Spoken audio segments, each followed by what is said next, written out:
And I'm really excited about the home, but I'll be honest, I'm more excited about the level of care that we're going to provide. I think to me, that's the meat of the whole thing. Right. That's the part that I'm excited about. Not really aimlessly, not anything to do for them. There's no caregivers to help them find their way. And that's what we want to provide, is a better caregiver to a patient. And just better monitoring.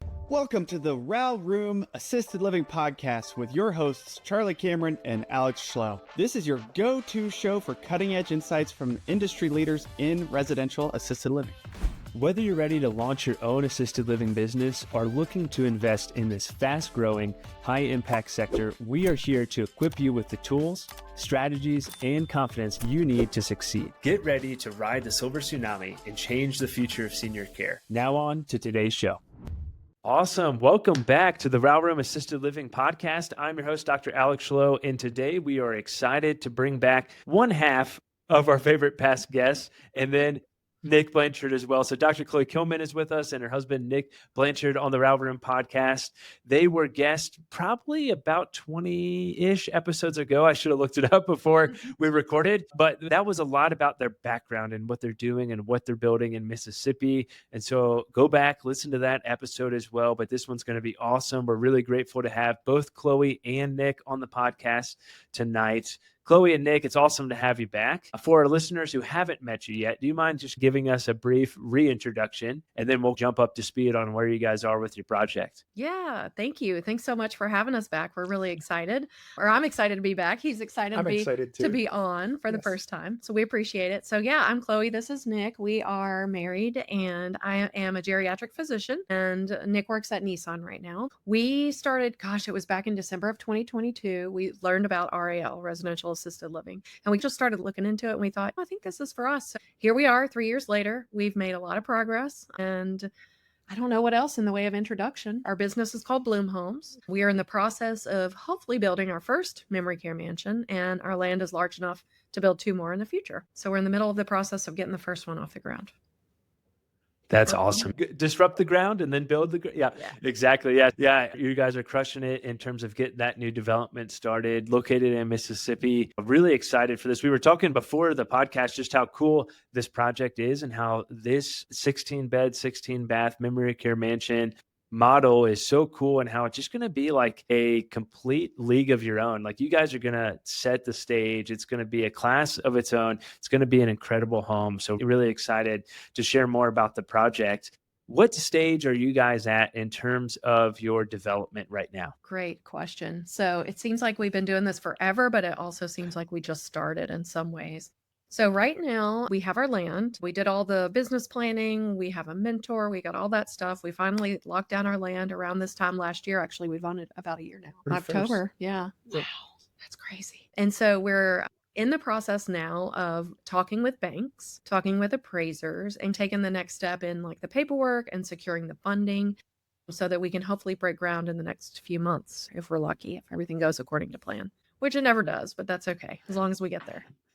Yeah, that's awesome. And you bring up such a great point. You guys have owned this land for almost a year and have been working very hard and very diligently to get ready to break ground and start construction on phase 1 of this project. It's a long road, and it does take a lot of work to do new development, especially when you're doing something that hasn't really been done before in the area. So for folks who didn't listen to that first podcast, what was the driver and the motivation for you guys to do this project? You want me to take that? Of course. Okay.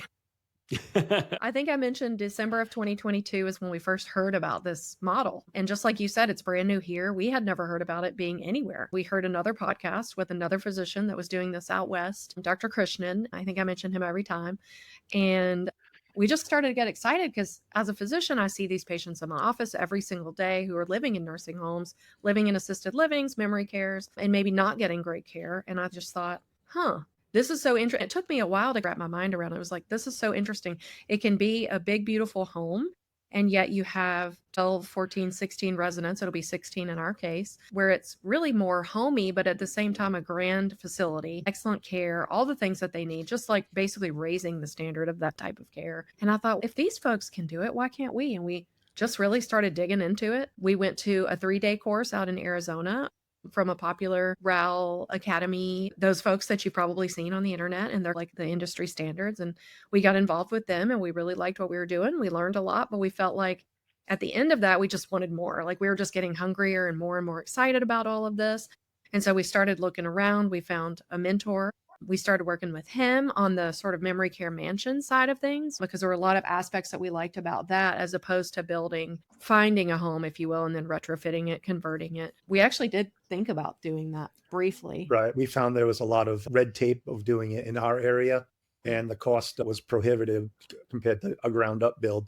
So it was roughly the same right. cost. And we thought, if we're going to put all this money, sink it into an older building just to retrofit it, maybe not even have as much room, why not just build our own that's purpose built, has everything everybody needs from the get-go? And so really we just started pursuing that full force. That's awesome. Yeah, it's so cool to see where you guys have come and what you guys are doing. And you're exactly right. There's multiple different ways to get going in assisted living. And one of those could be, taking a large single-story house and renovating that or retrofitting that to suit your needs. And that you can totally do that, and that can really work. But in some markets, as you mentioned, like it may make more sense to do that new development. Although, as we see, it does take a lot of time and it takes a lot of work and a lot of effort. But once you guys are done, gosh, it's going to be so amazing and it's so beautiful. And for folks who don't know what these memory care mansions look like, Brett Chetkavis and his team, they started that assisted living mansion model, that memory care mansion model. These are absolutely beautiful homes, 10,000 square feet, 16 beds, 16 bath, way nicer than my house. Like I just can't believe how beautiful they are. And it's such a cool model and a great way for seniors to really feel like kings and queens and to have that experience for the end of life and just really get treated how they should. And so it's a really cool model, and I'm excited to see that play out for you guys in Mississippi. Thank you. We're super excited about it. I think when my patients hear about nursing care or assisted living or memory care, they think about the dark, dingy, smelly places and the places where you fall and nobody finds you for hours. And unfortunately, I've seen that firsthand occur with some of my patients. And so we're really excited about being able to show people in the community that there's a completely different way to do this, and that we can provide that dignity. We can provide that one-on-one care in a beautiful home setting. And I'm really excited about the home, but I'll be honest, I'm more excited about the level of care that we're going to provide. I think to me, that's the meat of the whole thing. Right. That's the part that I'm excited about. Because we shopped around in a few and saw that there were no caregivers. We couldn't find any. And that was heart crushing, that seeing that there's some of these residents just wandering around, not really aimlessly, not anything to do for them. There's no caregivers to help them find their way. And that's what we want to provide, is a better caregiver to a patient. And just better monitoring. So just today, actually, in the clinic, I had a patient come in and she's losing weight, and and she's at one of these big boxes. One of the ones on our appraisal, actually, who charges a little bit more than we were planning to charge. And she's losing weight, and the families, we don't know why. When we go by, she seems to be eating well, but they're not monitoring her every single meal. And I said, is the facility doing that? And they said, no, that's not anything they do. They have 100 residents. They don't have time. Sometimes the food is too spicy for mom. Sometimes it's something she doesn't like. And we just know she's not eating it. With dementia, she just doesn't think to maybe get something else to eat, or her appetite is not where it needs to be. And so in my mind, I almost wanted to say, give me 2 years and she can come live at my place, and we're going to monitor every single thing that she does so that we can follow those trends and really offer the best care and things like that. It's just amazing what people are doing and what people aren't doing out there. Give them the best quality of life, and also their families a peace of mind that, hey, they're getting treated well and nourished. And instead of the family member saying she eats well when we're there, but we really don't know. Hopefully with us, they'll know and be able to pull up the logs at any time and say, yeah, she has said she ate 90% of her meal or what have you. That's so cool. Yeah, there's so many different ways to provide exceptional care in this environment when you have 16 residents instead of 100. And that caregiver ratio, instead of being 1 to 15 or 1 to 20, is 1 to 5 or 1 to 8, depending on the level of care. You can just really provide the exceptional care that seniors deserve. And it's a win-win for the seniors, for the families, for the caregivers. It's just a win all around. And I was thinking about what you said. Yeah, huge win for the community as well. I was thinking about what you said, you see in patients today. And obviously you and I both being physicians, and we see a lot of elderly patients. And I was thinking, when I was in residency, intern here in Florida, we went and rotated at this nursing home, this assisted living home, big box in Florida. I won't say where it is. I doubt it's still open. But I remember we walked in and immediately you just get hit with that smell of urine, that mothball smell. Yes. And we're going to like just find the folks to see, hey, who do we need to round on? Because the residency program rotated through this nursing home at different breaks in time. Yes. And we walked in and there's this demented lady, this demented resident laying on a mattress on the ground. Oh. And she was sitting in her urine and in her feces. Ugh. And you just know the typical picture of like frail, confused, just a terrible situation. And she pushed the call button and no one came for 20 or 30 minutes. And then it was like, we got to get this lady changed. So we were like trying to find supplies and change. And then finally the caregivers came and helped us. And it's like just absolutely terrible. And she was spending thousands of dollars to be there. Yeah. And I thought, oh, maybe this is the only resident sleeping on the ground. Maybe there's another reason for that in the mattress on the ground covered in urine and poop, but it wasn't. And it was just heartbreaking. And I'm like, this is not a situation that I would want anyone's grandma or grandpa to be in. You know, no, and that's the one they let you into. I know. Isn't it crazy? Can you even imagine the ones where they don't let people come in? Yeah. Yeah. It is unbelievable. About that possibility, but man, that's awful. Yeah. And this was like in training. Yeah. And this is like a decent place. Like it wasn't a terrible place from that perspective, but yeah, it was wild. They no longer rotate through that nursing home anymore, partly for that reason and others. But yeah, just heartbreaking that anyone is living in that situation, much less paying a significant amount of money to be there and bringing that all back. The care that you guys are going to provide is going to be exceptional. Your background as a geriatrician is going to add so many key insights. Just the model itself just offers so much more personalized care. And one thing that you mentioned, Chloe, that I think is really important for folks to realize is you guys were planning to charge less than that facility that's got the 100 residents that's not monitoring their residents in terms of intake. And that's a thing we hear a lot is like people think, residential assisted living or these memory care mansions, like this isn't going to be possible. I'll never be able to afford it.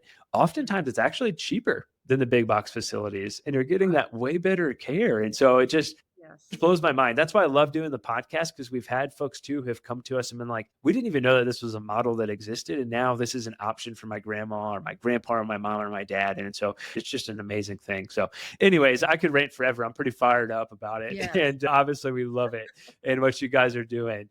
Same. Last time we talked about you getting under contract on the land, and you guys had just closed on the land and started working with an architect, or you're vetting architects at that time. What's been the biggest changes that have happened since that last podcast episode in regards to your new development? I can't believe that was happening. Yeah. So we landed on some really great architects and engineers, and they finished their side of things. Our civil engineer finished what he was doing. We have landed on a contractor and he's been excellent. We're not even paying him yet, but he's been involved for almost a year now, I think. Right. Just really also fired up about the project. Somebody local who's done similar types of builds in other towns, but nothing quite like what we're doing. And so he's just was really excited hearing about it. I think we took 10 meetings with different contractors at some point it must have been in the spring. Anyway, and we just really liked him because he's a custom home builder, but he also does small businesses.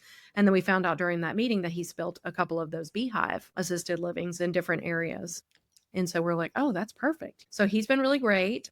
And he's come with us to the city. We've gotten our entire plans approved by the city and county. So basically they've stamped it and said you can go ahead and build it, which is wonderful. So we turned the plans over once they were finalized to our Department of Health. And so they supervise the licensure and all of that stuff. So we've got that process started. And now we're really trying to secure the funding. That's our Q4 goal, is to secure the funding to get the investors on board, to go ahead and get the banks on board, to get the best rates that we can, get everything covered that we need. And so we're in meetings with mostly bankers, and then also I would say lawyers, as far as creating partnership entities and that kind of thing. All this while we're both working full-time jobs and trying to be parents and spouses, and the holidays are coming up, and I know you know exactly what we're talking about. So it does get a little bit overwhelming, but then we have an exciting thing happen, like the architect's finished. Yay, celebrate. Yes. The city's approved it. Yay, celebrate. And then we actually recently had an appraisal done through a banker who's been really interested in what we're doing. But the appraisal did not come back as high as we expected. And I think, for one, the comparables weren't quite up to what we think we are. And maybe part of the problem is that the appraiser doesn't really understand what we're doing just because it is such a new model. And we sat down with the banker this week and went over all of that. And so they're going to turn around and speak with the appraisers. And hopefully we can get a little bit of a better appraisal to show our potential investors. Yeah, we probably spent about 30 hours just in the past 4 or 5 days. Yes. Gathering material and just to give to the banker. Yeah. So I will say this is a roller coaster. There's a lot of times where you spend 30 hours in 5 days, or then you spend 3 hours in a week on doing things when you're waiting to hear back. Exactly. And so like tonight, we knew we were meeting with you, but other than that, we didn't have anything going on. And what do we have to do? I feel like we have a meeting. We have a meeting. We have something going on. No, we actually get to sit down and have a slow dinner together. It's such an up and down. Great things are happening and what seems like catastrophic things are happening. And then you figure out a way to pivot around it, and then you're back up on a high. It's like such a roller coaster is the best way I can describe it. Yeah, that's a good way to describe it. It's a long roller coaster, and the track's still being built in front of you. Sometimes it seems like the end. Yes. Yeah, but you guys are doing it. Like, you guys are proof that, hey, you can do this. You can still work a full-time job. You can still you didn't give yourself as much credit, but you can still be a great spouse, a great parent, and still do this. And it does take a lot of work and new development. Gosh, you're right. It's like that hurry up and wait. It's this classic military of hurry up and wait. And everything is, when it's needed, it's urgent, but then you don't hear anything back for weeks. And you're like, this was clearly not as urgent as it sounded. And there's just so much that goes into it and a lot of learning. And we're right in that process right now, working on the Winchester development and a few other development projects. And it's just a lot of waiting and a lot of talking to different folks and meetings. And it's amazing. But it is a lot. And I feel you guys there. And I think that sometimes folks don't fully understand what all goes into that pre-construction phase. And then what all goes into phase one, the horizontal construction, before you even start going vertical. 90% really of what needs to be done happens in phase one and in that horizontal construction phase before you even start building the building. And that's what's sexy. That's what people want to see, right? Is like the build. So it's a lot of work, but get there. So Chloe's so great on putting everything on a calendar and scheduling time blocks on when we have things going on, that it helps move things smoothly. And we don't sit there and be like, oh, what we have to do, what meetings are coming up. We already know for the week. And she does an excellent job. We make a lot of lists. Sounds like it. Thank you. Yeah, absolutely. And then it's really helpful to stay organized and keep all those ducks in a row. What are some other things, as we're hitting kind of list and things that have been helpful for you guys to stay on track and work through this process? What are some other things that have been helpful for you guys as you've navigated through this process? Definitely calendars and lists. Sorry to interrupt this episode, but let's be honest. Most real estate investing right now, it's either buy a fourplex or try Airbnb and hope for the best. Yeah, we're not here for that. We're here to show you what we believe is the most overlooked high cash flow real estate strategy in the game right now. You guessed it, residential assisted living. It's literally the one place in real estate where you can net 6 figures on a single home and feel like a decent human being at the same time. You're helping sweet old ladies eat pancakes and play bingo and live longer through better care. You tell me what's better than that. So we're hosting a free live webinar called How You Can Create Financial Freedom with Residential Assisted Living. No fluff, just value. And it's happening at 8:30 p.m. Eastern Time, 6:30 Mountain Time. No excuses. It's online. Put on sweatpants. We won't judge. We'll break down why residential assisted living is the best opportunity right now, the 5 steps to take down your first home, and how to set up a business that makes a real impact and real money. Spots are limited, so don't be that person who DMs us in 3 months saying, wait, is it too late to start? So hit up theralroom.com/webinar and register now. Be the hero your grandma already thinks that you are. We'll see you there. Pancakes not included. And I'll say all the support that we have surrounding us. So being a part of you guys' Mastermind has been really amazing. Being a part of the group with Brett and Laura has been amazing. I think in each of those groups, we have at least 100 people. So a total of 200, and there's a few overlappers, but I would say we have 100 to 200 people that we feel comfortable enough to just call and say, hey, where are you in this process? Did you encounter this? I know Nick had a Okay. call with one of our colleagues today from one of the groups, just talking about civil engineering because we had already been through that. And he said, I got this bid. Is this appropriate? And so they talked for quite a while about that. And then gosh, all the time is running together. But a few weeks ago, we went out to Texas and we had a big meeting with all the people working with Brett. And so that was really great. We got to walk the mansions. And so I think that continuous engagement and the relationships with the other people that are doing the same things has really helped keep us on track. Yeah. And it helps vitalize you when you're feeling burnt out a little bit and you're Yeah. talking to somebody else. Mhm. They give you inspiration to, gosh, yeah. And it reunites Mhm. that fire in you to keep going forward. Yeah. Yeah. That's So we've been awesome. working with a lot of the people in the mastermind who've already done it, who already have experience. We just got a new Red Pod member and we're really excited to get to know her because she's got experience that we don't have. And then Aaron and Andrea are just a little bit ahead of us. And then some of the other group members are like real close behind us. We're moving laterally. It's just that part I think has been huge, just the accountability group. And, Yeah. and Everybody having being you guys accountability and helping push each other towards their goals. It's great. and meeting weekly. Just we have a standing time. And unless maybe once every 2 months we can't make it. But other than that, like we're updating each other on the group me. And so we have that weekly accountability, which is huge. And of course, the different communities that we can be a part of and be in the social media aspect of things. I would like to be more active in those, but life gets in the way. And we run out of Yeah. time. We got to sleep sometimes. Yeah, exactly.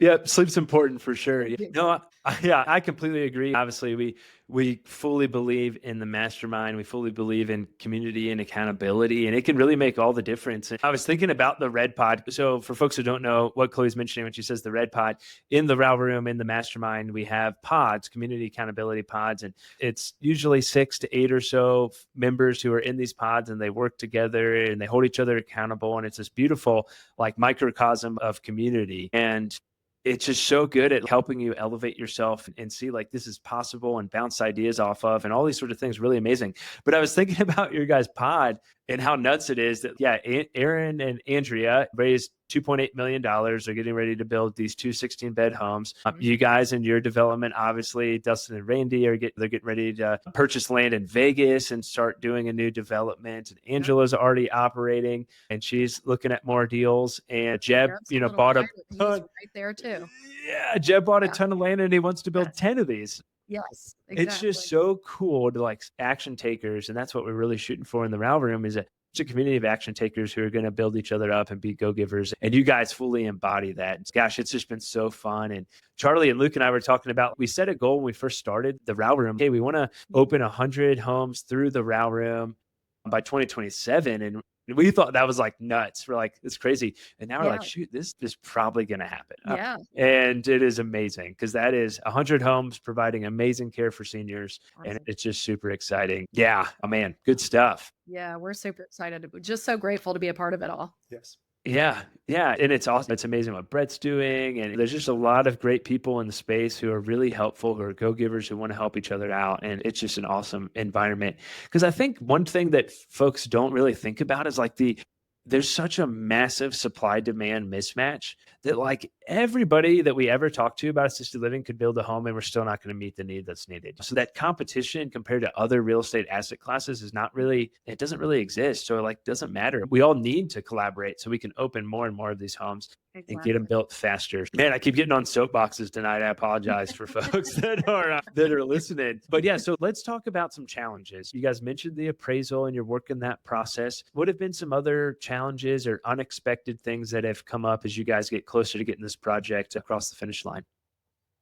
Great question. And we don't want to necessarily call anybody out because some of the people that we've been working with may be in our audience. But I will say that probably the biggest challenge is just explaining what we're trying to do. For example, with the Department of Health, we have one person who had heard of me and I had never met her, but I guess she had heard good things. And I'm really grateful because she's like really trying to speed things along for us.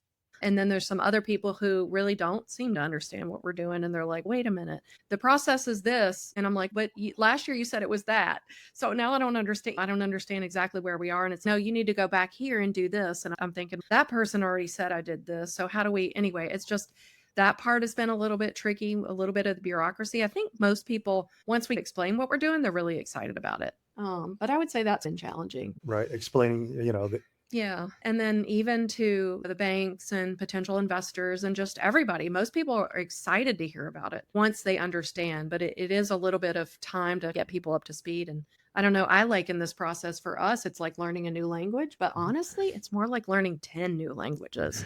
I feel like now we could go out and be appraisers. We could be lender. No, I don't know that much about any of that stuff, but I feel like I know more about architecture than I ever did. I know more about appraisals than I ever did. I know more about like different partnership structures. There's just so much that you're learning. So it's learning taxes. We're learning about lawyers and all the different things. So I would say it's been both the best thing and the most challenging is speaking with all the different people that you have to speak with to make this deal work. Right. Making the connections and everything. Like we found through the network of the RAL Room, we're able to find, okay, tax people, we need to talk with them.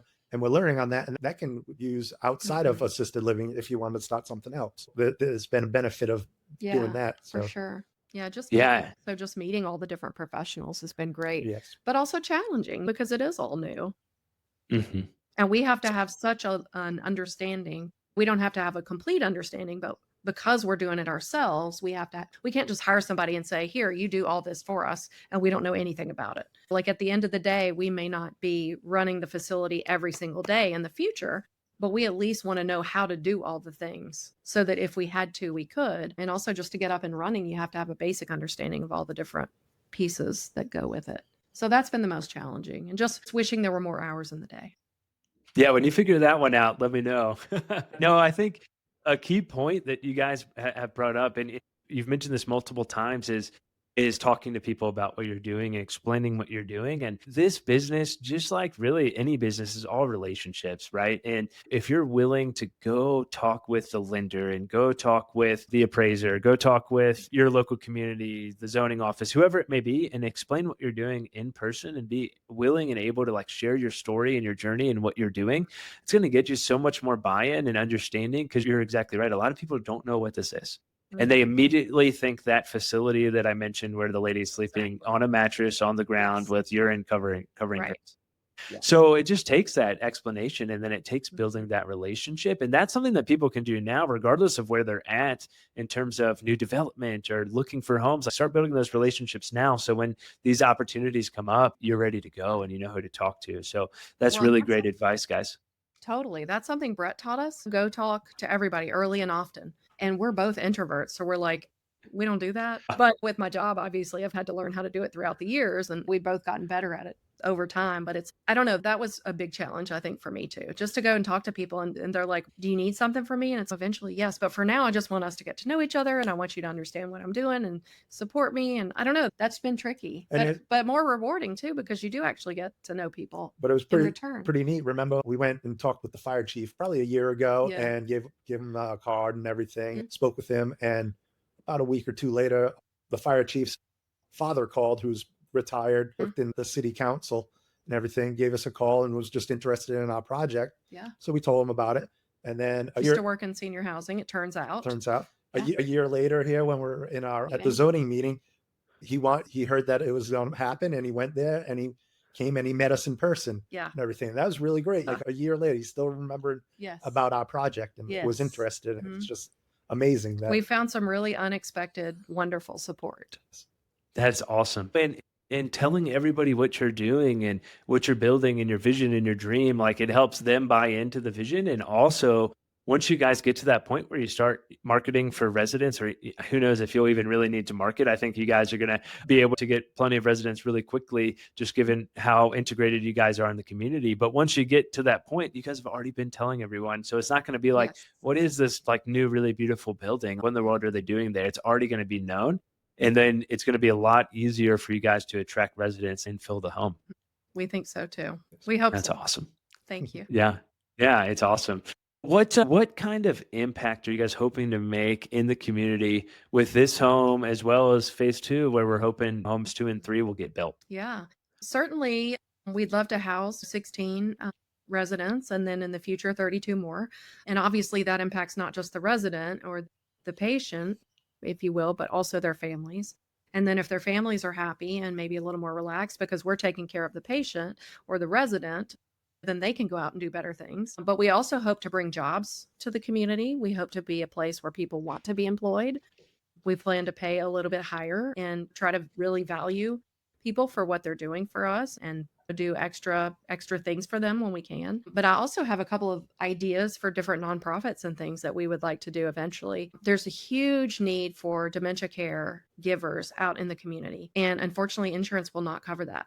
And so one of my ideas is to do a nonprofit where we could train people, maybe in our homes, to do that, to provide that care to community dwellers, and maybe somehow get some grants or some funding from our business or all of the above in order to do that. That would be one of my dreams down the road. And then we have a few other potential dreams like that, but really just impacting senior care in general in our state would be amazing.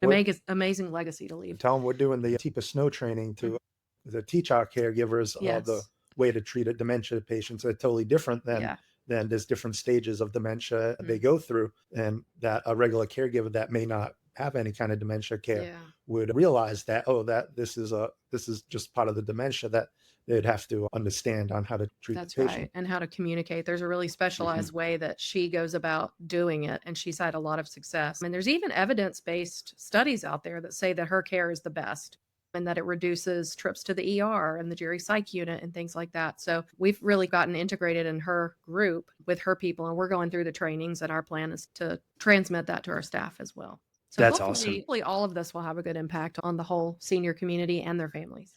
It definitely will. Yeah. If any of TIPA Snow's folks are listening, we would love to have TIPA on the podcast. I've reached out a couple times. We'll see what happens. We're looking forward to meeting her at the conference in November and see what happens. But I do really love what she's doing, and just how she's flipping the script in terms of taking care of patients with dementia and really just providing excellent care. We're going to need more and more of that. And that's a field that's always growing and changing, and just so much learning. I think if folks listening to this have heard, like, you guys are learning a ton, and you have that willingness. And I know, Chloe, you as a physician, like, we just have that learning muscle where we just want to keep learning more and more all the time, and do have to balance the learning with the being willing to take some risk as well, and maybe not know all the information and take action. But it's awesome. I'm excited for the impact that you guys are going to make. That's going to be fantastic. I know folks that are listening to this, we get a lot of questions about funding. What has that process been like for you guys? How are you anticipating funding this property and bringing on investors? What does all that look like for you? Good question. So we've been talking with a lot of different people about our project. And we've had a lot of interest of people who are like, hey, I want to invest with you guys. And so we are looking to do a joint venture partnership. We have been talking with a lot of people. Like I said, we don't have anything finalized, but essentially that is our plan, to do the investors to help us with the down payment, and then to get the SBA loan to fund the rest, which is a perfect product for what we're trying to do, because it will cover what do you call it? Bricks and sticks. Yeah, bricks and sticks, furnitures and fixtures, and fund you through the lease up period. Working capital and things like that. Yeah. So it's a really great small business starting product. So that's our plan. Yes. And we reached out to Kavi with Cornerstone, and he's a broker who's shopping other banks for us. And they reached out to a few. And then we have three other banks that we are working with specifically on our own, that are I guess getting all our information to get a term sheet from. Just trying to get the best, most fair deal out there. Yeah, absolutely. Yeah, it's always good to get multiple term sheets and multiple options and work with banks. And there is some room, folks. I think sometimes that banks are just like incredibly rigid, and like you get one quote, if you will, and you have to go with that because it's never going to be any different. There's a lot of wiggle room in working with different lenders and local banks and all those sorts of things. So it's definitely helpful to shop around, and it's helpful to work with folks who have experience with assisted living, and Kavi's great. Some of the other banks in the community, Live Oak, Bank 59, local lenders, there's some good ones out there. And so that's awesome. The SBA loan 7A is amazing. And it's so cool that you can have this loan product, sometimes get for 10% down, depending on experience and some other things, but sometimes get that for 10% down and then just be able to wrap everything. It's like unbelievable that you can do that. And so it's a really cool option. And I think perfect for you guys and what you're building. That is great. Yeah, we're just so excited for you guys. Thank you.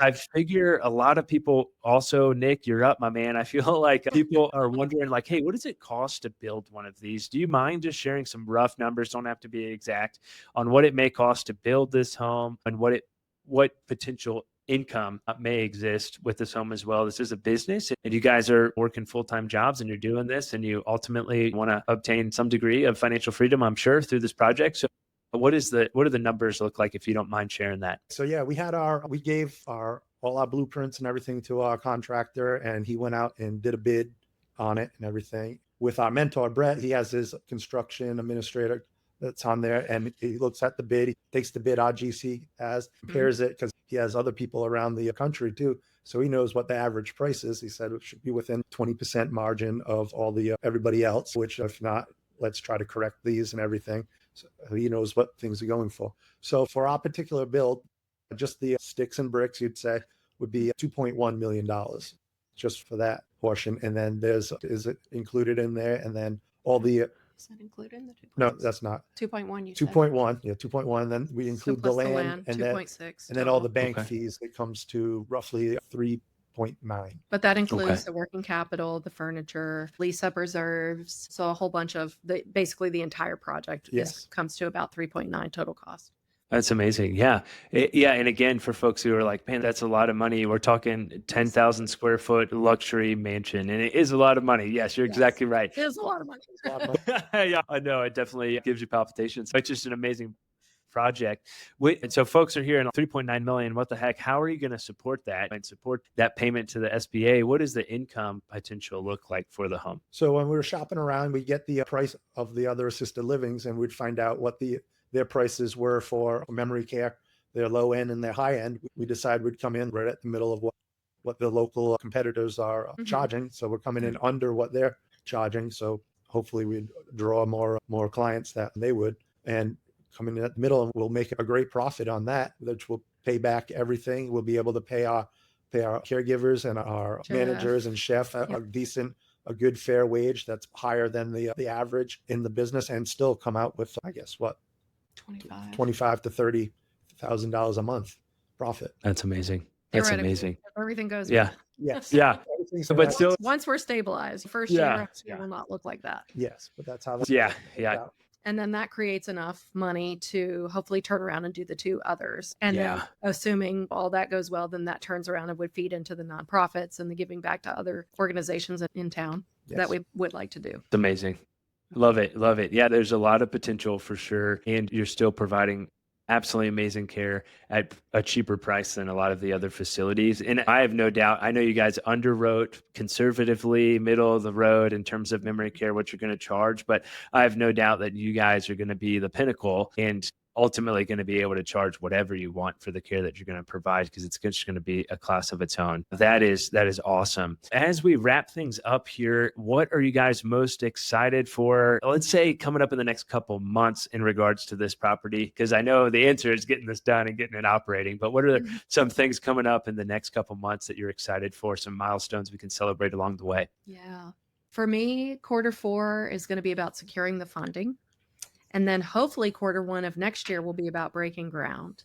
That's why I'm looking forward to actually seeing something being built. And I plan on going watching it every morning, seeing what we want to take a picture in the exact same spot over the year and then do a time lapse someday. That'd be awesome. I don't know how to do that. Can you bury a tripod legs and then just put the camera on every single day and take I don't know. We're going to have to figure that out.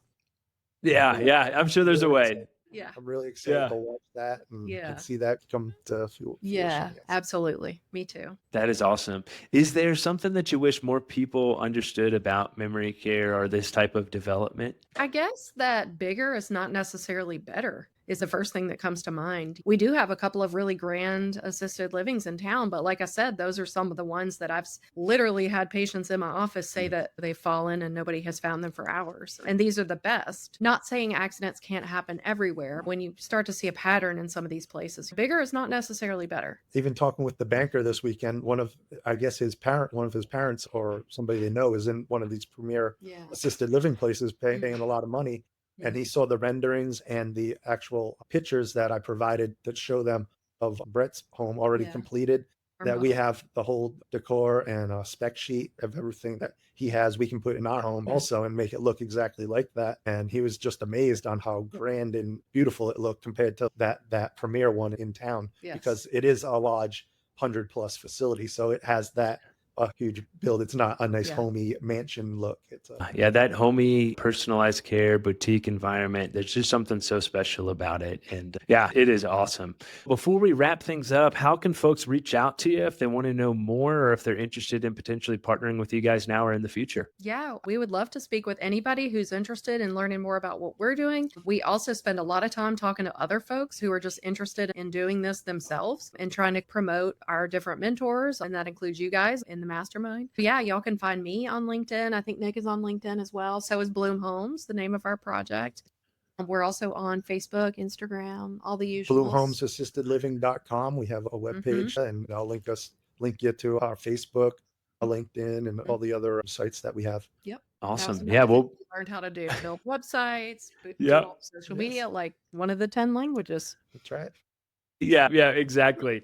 Yeah, it's awesome. Check out Bloom Homes, check out the website. It's amazing to see what you guys are doing. And you guys have some really awesome renderings and pictures. You can wrap your head around the idea of what you guys are building there in Mississippi. Oh man, this has been awesome. Chloe and Nick, thanks so much for coming back on the podcast. And Nick, so glad that you're here this time, sharing this chapter of your guys' journey. We'll be cheering you guys on. Looking forward to breaking ground and then bringing you on once you get this launched. Oh, heck yeah. We'd love it. All right. Yeah. Thank you. Awesome. Absolutely. With that, it's been Chloe and Nick and Alex with the RAL Room Assisted Living Podcast. Take care. Awesome.